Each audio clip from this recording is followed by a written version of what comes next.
Hello guys. तो आज हम लोग डिस्कस करेंगे मेंस्ट्रुअल साइकिल के बारे में।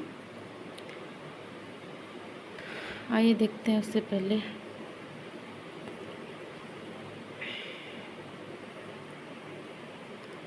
प्यूबर्टी प्यूबर्टी क्या होता है? Puberty development of secondary sexual character convert childhood to adulthood. जो सेकेंडरी सेक्सुअल कैरेक्टर होता है, जब एक ह्यूमन में वो उसका डेवलपमेंट होने लगता है, तो वो चाइल्डहुड से एडल्ट में कन्वर्ट होने लगता है, तो उसको प्यूबर्टी बोलते हैं। नॉर्मल मेल की जो प्यूबर्टी होती है वो 12 टू 16 ईयर तक आ जाती है, और जो फीमेल की होती है वो 10 ईयर टू 16 ईयर तक। प्यूबर्टी के 5 साइंस होते हैं, जिसको टेलर और मार्शल ने दिया था। इसमें फर्स्ट आता है थैलार्की।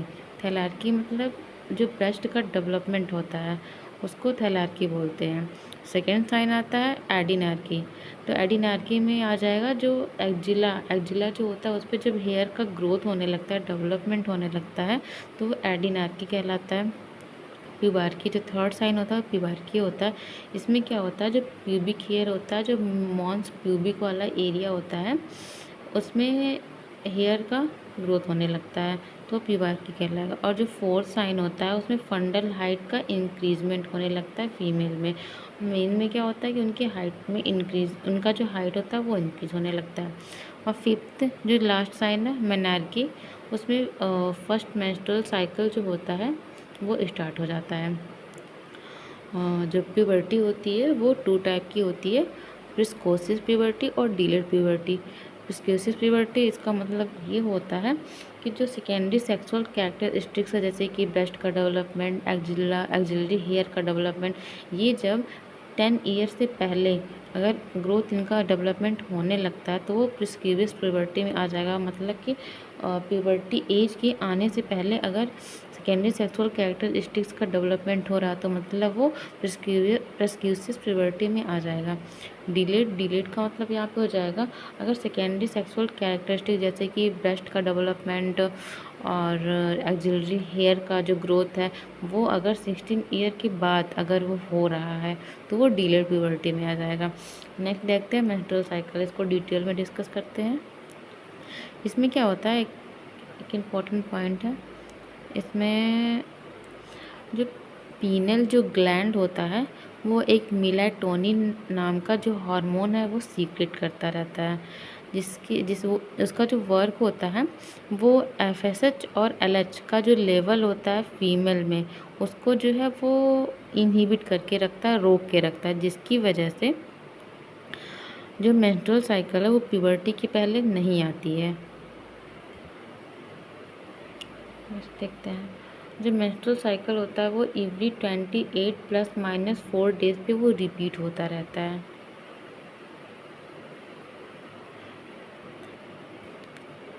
आइए मेंस्ट्रुअल साइकिल देखते क्या होता है।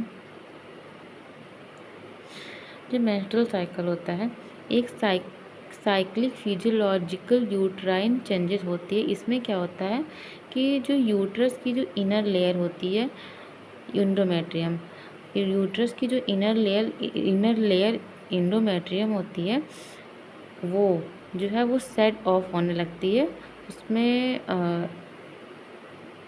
सेडिंग ऑफ होने लगती है, तो ब्लीडिंग के थ्रू ब्लीडिंग जिसकी वजह से ब्लीडिंग होने लगता है और वो विजाइना के थ्रू वो बाहर निकल जाती है।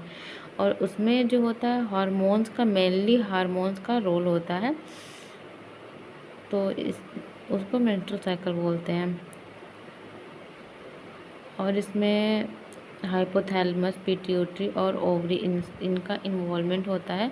नॉर्मल मेंस्ट्रुअल साइकिल को यूमेनोरेया बोलते हैं।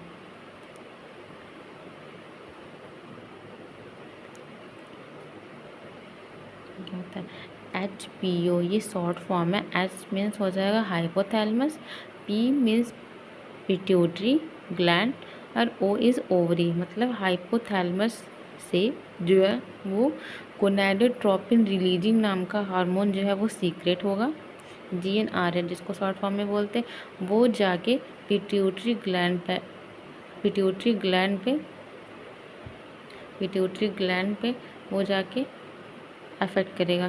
फिर जो कि एंटीरियर पिट्यूटरी के जो होते हैं वो 3 पार्ट होते हैं, एंटीरियर, पोस्टीरियर एंड इंटरमीडिएट। तो वो जाके एंटीरियर पिट्यूटरी पे वर्क करेगा, जिसमें क्या होगा कि जो FSH और LH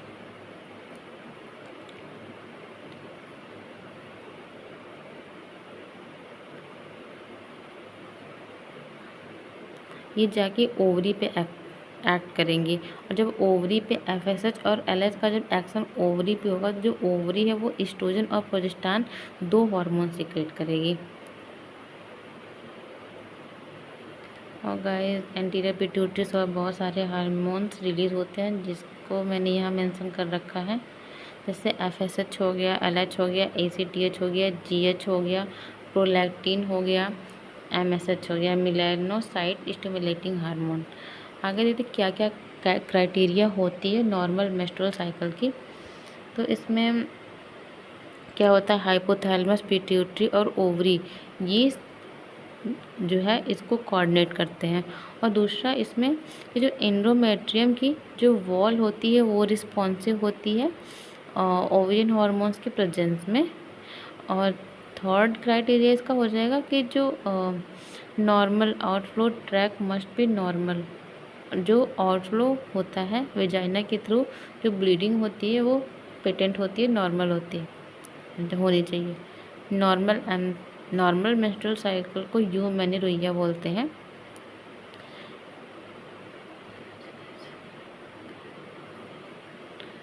इसमें कुछ टर्मिनोलॉजी दिए हैं।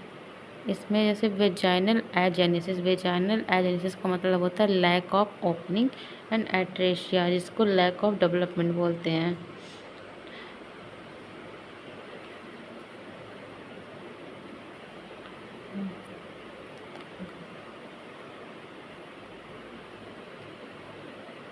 जब वेजाइना से प्रॉपर तरीके से ब्लड स्पेल आउट नहीं हो पाता है तो उस कंडीशन को क्रिप्टोमेनोरैया बोलते हैं। अमरोइया भी बोलते हैं और क्रिप्टोमेनोरैया भी बोलते हैं। आइए देखते हैं कि 13 ईयर की एज में जो फर्स्ट मेनार्की है वो स्टार्ट हो जाता है फीमेल में, और ये 28 डेज पर रिपीट होता रहता है। किसी किसी का प्लस एक्स्ट्रा चलाता है, किसी किसी का प्लस 4 डेज एक्स्ट्रा चले जाते हैं, किसी किसी के 4 डेज माइनस भी हो सकते हैं। और इसका जो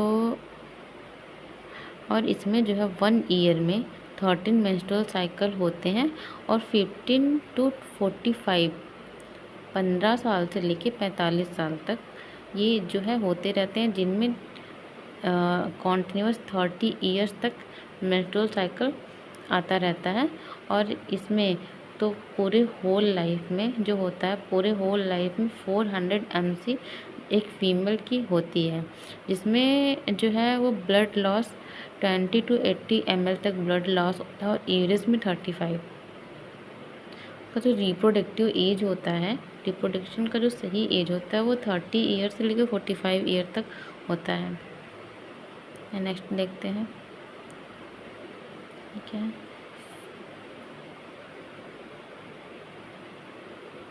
ब्लीडिंग फेज 1 to 5 डेज का होता है और जो ड्यूरेशन होता है वो 2 to 7 डेज तक होता है। किसी किसी का 5 डेज भी हो सकता है, 6 डेज भी हो सकता है, 7 डेज भी हो सकता है। ये फेजेस की बात करते हैं कि मेंस्ट्रुअल साइकिल के कितने फेजेस होते हैं। ये इसमें ओवेरियन चेंजेस और यूट्राइन चेंजेस 2 आते हैं, जिसमें ओवेरियन चेंजेस जिस टाइम पे ओवरी में चेंजेस होती हैं उसी सेम टाइम पे यूट्रस में भी चेंजेस होते हैं। तो हम इसको अलग अलग डिस्कस करते हैं, जिसमें से पहले ओवेरियन चेंजेस को देखते हैं। तो जो ओवरी में जो चेंजेस आती हैं, इसका जो फर्स्ट फेज़ है फॉलिकुलर फेज़। अब ओवरी में जो चेंज हो रही है फर्स्ट स्टेज है फॉलिकुलर फेज़। अब वो सेम टाइम पे यूट्रस में चेंजिंग होगी, जिसको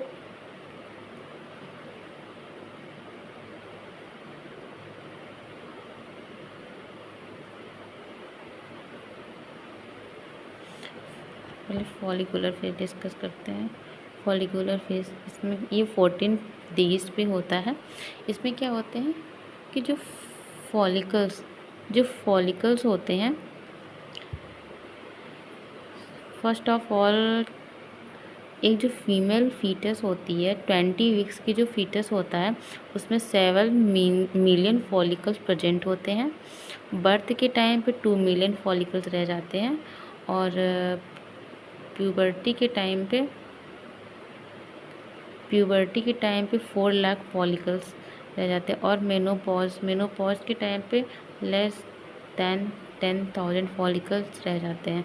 इसमें होता क्या है कि जो FSH है, फॉलिकल्स स्टिमुलेटिंग जो हार्मोन है, जब वो 3 to 10 ml/ml सीक्रेट होता है जो कि फॉलिकल्स पे जाके अफेक्ट करता है और वो जो फॉलिकल्स है जब FSH इसको फॉलिकल को स्टिमुलेट करेगा तो फॉलिकल्स जो है वो ग्रो करेगा। जब वो ग्रो करेगा तो जो डोमिनेंट फॉलिकल्स है वो डोमिनेंट फॉलिकल्स जो है वो फास्ट ग्रो करेंगे और जो ग्रोइंग फॉलिकल्स है वो उस टाइम पे एस्ट्रोजन रिलीज़ करेंगे, एस्ट्रोजन हार्मोन रिलीज़ करेंगे। एस्ट्रोजन का जो वर्क होता है वो ये होता है जो FSH के लेवल को वो डिक्रीज़ कर देता है और LH के लेवल को इंक्रीज़ कर देता है। एस्ट्रोजन का जो वर्क होता है वो FSH फॉलिकल्स स्टिमुलेटिंग हार्मोन जो होता है उसको लेवल को कम कर देता है और ल्यूटिनाइजिंग जो हार्मोन होता है उसके लेवल को बढ़ा देता है। फिर गाइस यहाँ पे एस्ट्रोजन रिलीज़ हो रहा था, फिर वो FSH के लेवल को डिक्रीज़ कर देता है और LH के लेवल को इंक्रीज़ कर देता है और वो जो LH है वो मैच्योर फॉलिकल को मैच्योर ग्राफिन फॉलिकल जो था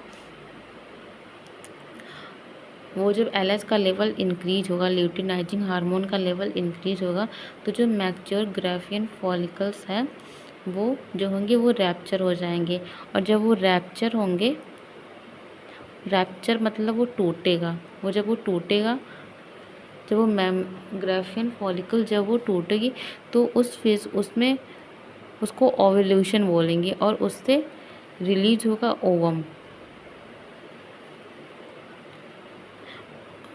ओवम और कॉर्पस और जो रिमेनिंग जो ग्राफिन फॉलिकल्स का रिमेनिंग पार्ट जो बचा रहेगा वो कॉर्पस लूटियम उसको बोलेंगे और उससे ओवम रिलीज होगा।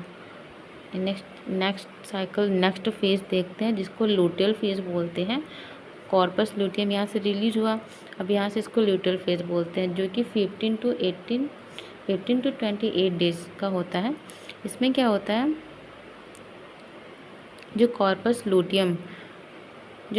लूटियम गाइस यहाँ फॉलिकुलर फेज से जो कॉर्पस लूटियम सीक्रेट हो रहा था वो कॉर्पस लूटियम जो होता है वो एस्ट्रोजन और प्रोजेस्टेरॉन ये 2 हार्मोन जो है वो सीक्रेट करता है कॉर्पस लूटियम। और जो प्रोजेस्टेरॉन होता है वो प्रेगनेंसी को मेंटेन करके रखता है और एज ए टोकोलाइटिक एजेंट की तरह काम करता है। टोकोलाइटिक एजेंट का मतलब वो यूट्रस को कॉन्ट्रैक्ट नहीं होने देता है, प्रेगनेंसी को मेंटेन करके रखता है। अगर यूट्रस कॉन्ट्रैक्ट नहीं होगा तो प्रेगनेंसी मेंटेन रहेगी, अगर यूट्रस कॉन्ट्रैक्ट होता रहेगा तो इम्प्लांटेशन सही से हो नहीं पाएगा और जो एंडोमेट्रियम की जो वॉल है वो टूट के बाहर चली जाएगी। इसकी वजह से जो प्रोजेस्टेरॉन होता है, जो कॉर्पस लूटियम होता है, प्रोजेस्टेरॉन रिलीज करता है और यही प्रोजेस्टेरॉन जो है वो यूट्रस को कॉन्ट्रैक्ट नहीं होने देता है जिसकी वजह से प्रेगनेंसी मेंटेन रहती है। इसमें क्या होता है कॉर्पस लूटियम वहाँ पे एस्ट्रोजन और प्रोजेस्टेरॉन सीक्रेट कर रहता है। गाइस अगर यहाँ पे 2 कंडीशंस आते हैं, अगर फर्टिलाइजेशन हो रहा है और अगर फर्टिलाइजेशन नहीं हो रहा है। इफ़ फर्टिलाइजेशन अकर देन क्या होगा, जो कॉर्पस लूटियम है अगर फर्टिलाइजेशन हो रहा है तो जो कॉर्पस लूटियम है वो कॉर्पस वैरियम में कन्वर्ट होके रीमेन जो है वो 3 मंथ तक रहता है। फिर जब प्लेसेंटा डेवलप हो जाता है फिर वो ख़त्म हो जाता है, डिस्ट्रॉय हो जाता है, हट जाता है। और अगर फर्टिलाइजेशन नहीं हुआ तो वो जो कॉर्पस लूटियम है वो कॉर्पस मेंस्ट्रुअलिस में कन्वर्ट होके कॉर्पस लूटियम एल्बिकम में कन्वर्ट होता है। फिर वो 28 डेज़ के बाद डिसअपीयर हो जाता है। ये चेंजेस आते हैं जो कि ओवरी में हो रहा है। अब आइए देखते हैं कि यूट्रस में उस टाइम पे क्या क्या चेंजेस हो रहे हैं। तो यूट्रस में जो फेज़ होता है जिसको ब्लीडिंग फेज बोलते हैं, जो कि 1 to 5 डेज़ का होता है। इसमें क्या होता है, इसको कैटामेनिया भी बोलते हैं। और इसमें क्या होता है कि जो डिसअपियर, जो कॉर्पस लूटियम जो डिसअपियर हो रहे थे वो एस्ट्रोजन सीक्रेट करेगा और प्रोजेस्टेरॉन सीक्रेट करेगा। तो प्रोजेस्टेरॉन अगर प्रेगनेंसी होगा, यहाँ पे अगर प्रेगनेंसी हुआ तो प्रोजेस्टेरॉन वो सीक्रेट करता रहेगा 3 मंथ तक, जिससे प्रेगनेंसी को मेंटेन करता रहेगा ये प्रोजेस्टेरॉन। बट अगर कॉर्पस लूटियम डिसअपियर हो गया तो प्रोजेस्टेरॉन के लेवल को तो वहाँ से डिक्रीज हो जाएगा, क्योंकि प्रोजेस्टेरॉन तो क्योंकि कॉर्पस लूटियम तो डीजनरेट हो रहा है ना, तो इसलिए प्रोजेस्टेरॉन वो सीक्रेट नहीं करेगा। वहाँ से सीक्रेट क्या होगा, एस्ट्रोजन सीक्रेट हो रहा है। तो जो एस्ट्रोजन जो हार्मोन होता है उसका जो काम होता है वो वेसल्स को डायलेट करने का काम होता है, वो वेसल्स को डायलेट करने का काम होता है। बट अगर कॉर्पस लूटियम जो है वो डीजनरेट हो रहा है तो वो ना तो एस्ट्रोजन सीक्रेट करेगा ना प्रोजेस्टेरॉन सीक्रेट करेगा। तो वो वेसल्स को डायलेट ना करके वो वेसल्स को कॉन्स्ट्रिक्ट करने का काम करता है। तो जो यूट्रस है, यूट्रस में तो यूट्राइन आर्टरी ही तो रहेगी, तो वो जब वहाँ पे सीक्रेट नहीं हो रहा है तो वेसल्स को वो डायलेट नहीं करेगा। अगर वो डायलेट नहीं करेगा तो क्या करेगा, वो कॉन्स्ट्रिक्ट करेगा। और अगर वो कॉन्स्ट्रिक्ट कर रहा है, अगर किसी सेल्स को इंडोमेट्रियम की जो वॉल है, जो जो यूट्रस की जो वॉल है, जो सेल्स है, उसको उस तक प्रॉपर अमाउंट में ब्लड नहीं पहुंच पाएगा, तो वहाँ की जो सेल्स है और जो टिश्यू है वो तो डेथ करने लग जाएंगे, डेथ होने लग जाएगी ना उनकी। तो इसमें हाइपोक्सिया यहाँ पे दिया। हाइपोक्सिया का मतलब होता है कि जो सेल और जो टिश्यू है उसमें ऑक्सीजन की डिक्रीजमेंट, कमी हो जाती है। कमी क्यों हो जाती है, क्योंकि वेसल्स तो कॉन्ट्रैक्ट हो रही है। यूट्राइन आर्टरी को जो वेसल्स है एस्ट्रोजन की वजह से वो कॉन्स्ट्रिक्ट हो रही है। कॉन्स्ट्रिक्ट होगी तो प्रॉपर अमाउंट में वहाँ तक ब्लड नहीं पहुँच पाएगा, नहीं पहुँचेगा तो फिर ऑक्सीजन की तो इस्टीमिया की कंडीशन तो बनेगी ही बनेगी। फिर उसमें क्या होता है, अगर प्रॉपर अमाउंट में ऑक्सीजन नहीं मिलेगा तो उसमें क्या होगा, वो डिस्ट्रॉय होंगे, उसमें नेक्रोसिस होगा, मतलब वो टूटने लगेंगे। इरिवर्सिबल नेक्रोसिस मतलब वो वहाँ की जो सेल्स है वो टूटने लगेगी। और जब एंडोमेट्रियम की जो वॉल है वो टूटने लगेगी तो ब्लीडिंग होगा, फिर वो ब्लीडिंग होगा। तो अगर वो टिश्यू से, जो यूट्राइन आर्टरी से वो अटैच जो सेल्स और टिश्यूज़ हैं, अगर उसमें प्रॉपर अमाउंट में ब्लड नहीं जा पाएगा तो वो टूटने लगेगा। और जब वो टूटेगा तो वहाँ से वो ब्लीडिंग होके वो वेजाइना के थ्रू वो बाहर निकल जाएगा। और यूट्रस के अंदर जो है वो, अगर यूट्रस के अंदर जो ब्लड है वो पूरी तरह से फिल हो जाता है तो उसको हिमेटोमेट्रा वर्ड के नाम से जानते हैं, हिमेटोमेट्रा के नाम से जानते हैं। तो जो हिमेटोमेट्रा, जब यूट्रस के अंदर ब्लड पूरी तरह फील हो जाएगा तो उस टाइम पे एक सेंसेशन फील होगा। जब सेंसेशन फील होगा तो वहाँ से हाइपोथैलेमस के पास मैसेज जाएगा, और जब हाइपोथैलेमस के पास मैसेज जाएगा तो वो पोस्टीरियर पिट्यूटरी के पास मैसेज सेंड करेगा। तो जो पोस्टीरियर पिट्यूटरी है वो जो है ऑक्सीटोसिन नाम की जो हार्मोन्स होता है उसको रिलीज़ करेगा। और ऑक्सीटोसिन का जो काम होता है वो यूट्रस को कॉन्ट्रैक्ट करवाने का काम होता है। जब ऑक्सीटोसिन रिलीज होगा तो वो यूट्रस को कॉन्ट्रैक्ट करवाएगा, यूट्रस को कॉन्ट्रैक्ट करवाएगा तो एंडोमेट्रियम की जो वॉल है वो टूट टूट के ब्लड के थ्रू वो बाहर चली आएगी वेजाइना के थ्रू। तो एंडोमेट्रियम की जो थिकनेस स्टार्टिंग में होती है वो 5 to 6 mm होती है, और ब्लीडिंग फेज के लास्ट तक वो 1 mm की रह जाती है। नेक्स्ट देखते हैं यूट्राइन फेज में।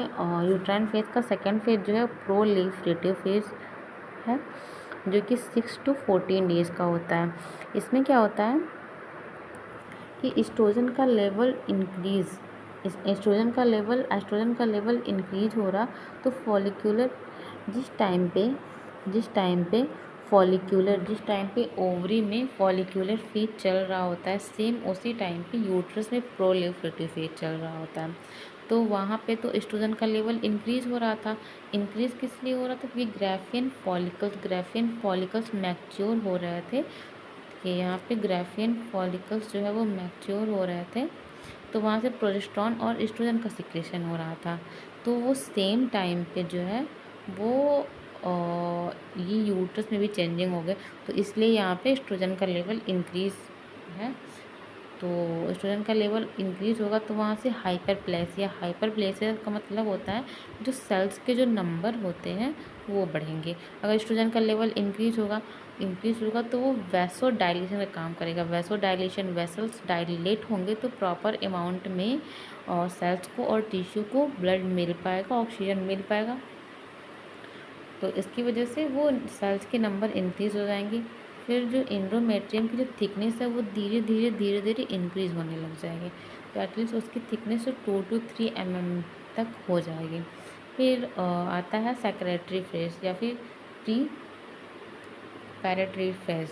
इसमें क्या होता है, जो कि 15 to 28 डेज़ का होता है। जो जो लूटल फेज जिस टाइम पे ओवरी में लूटल फेज चल रहा होता है, सेम उसी टाइम पे यूट्रस में सेक्रेटरी फेज चल रहा होता है। इसमें क्या होता है, जो कॉर्पस लूटियम वहाँ पे फॉर्म हो रहा था, तो एस्ट्रोजन जो था वो हाइपरप्लेसिया का काम कर रहा था, जो कि सेल के काउंट इंक्रीज हो रहे थे। और प्रोजेस्टेरॉन जो था वो हाइपरट्रॉफी का काम, जो सेल के साइज इंक्रीज हो रहा था। तो लूटल फेज में जब कॉर्पस लूटियम जो बन रहा था उस टाइम पे 2 हार्मोन रिलीज हो रहे थे, एस्ट्रोजन और प्रोजेस्टेरॉन। तो एस्ट्रोजन जो था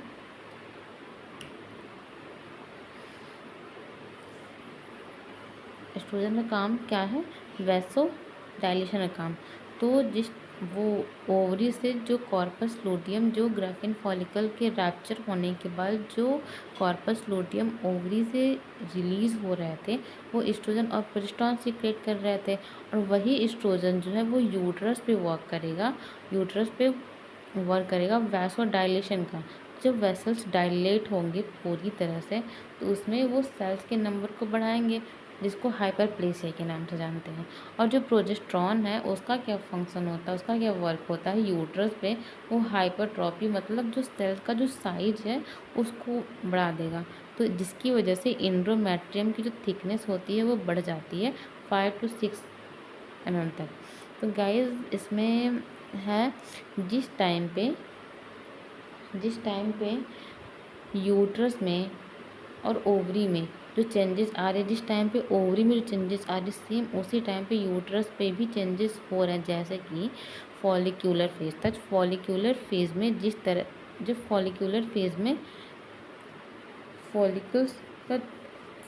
फेज में ओवरी में चेंजेस आ रही हैं, सेम उसी टाइम पे यूट्रस में भी चेंजिंग आ रही है, जिसको प्रोलिफरेटिव फेज के नाम से हम लोग जानते हैं। और ल्यूटल फेज है जिस टाइम पे कॉर्पस लूटियम जो ग्राफिन फॉलिकल रैप्चर होने के बाद कॉर्पस लूटियम जो बन रहा है ओवरी से, सेम। और जो वो कॉर्पस लूटियम हार्मोन सिक्रेट कर रहा, वो जो हार्मोन है वो यूट्रस पे आके अफेक्ट करेंगे।